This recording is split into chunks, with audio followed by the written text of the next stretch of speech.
ঘৰত কেলে যদি আপি হ'ব পাৰে মা হ'ব পাৰে সেই ধৰণৰ ঘৰত আনিবলৈ বুজিব পাৰিব পাৰিব লাগিব যদি ঘৰত ৰাজনৈতিক নেতা যদি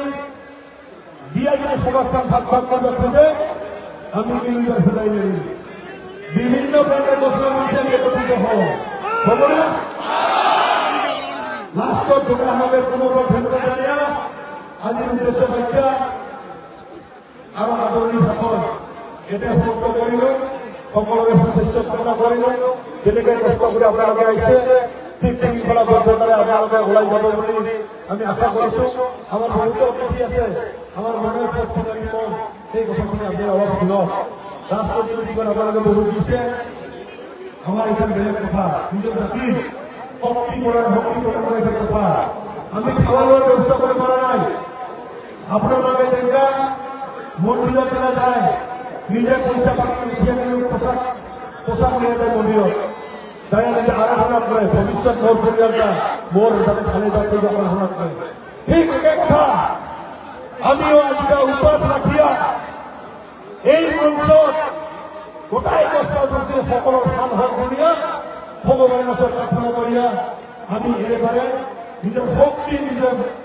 যাতে প্ৰদান কৰিব পাৰোঁ তাৰে সম্ভৱ বুলি আমি তাৰ চবে শৃংখলাবদ্ধতা ওলাই যাওঁ তো গোটাই ধন্যবাদ জানিয়া বৰ হাতৰে মাৰিল জয় শংকৰ ৰায় আপনাৰ সাধাৰণ সম্পাদক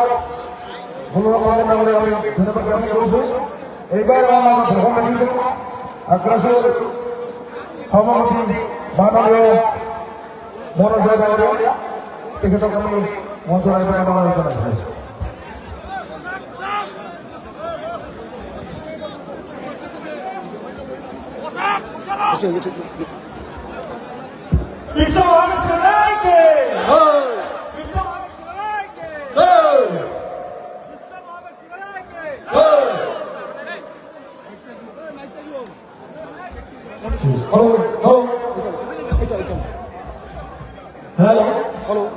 ৰাইজৰ মই নিজৰ নিজৰ আসন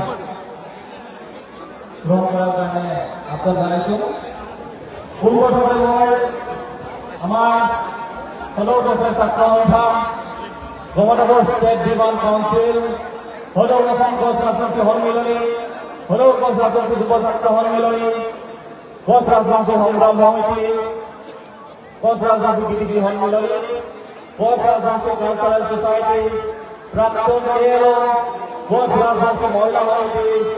গছ রাজবংশী জাতীয় পরিষদ গছ রাজবংশী মতবাদ মঞ্চ মহানগর জেলা গছ রাজবংশী মহিলা সন্মিলনী আর গছ রাজবংশী মহানগর যৌথ উদ্যোগত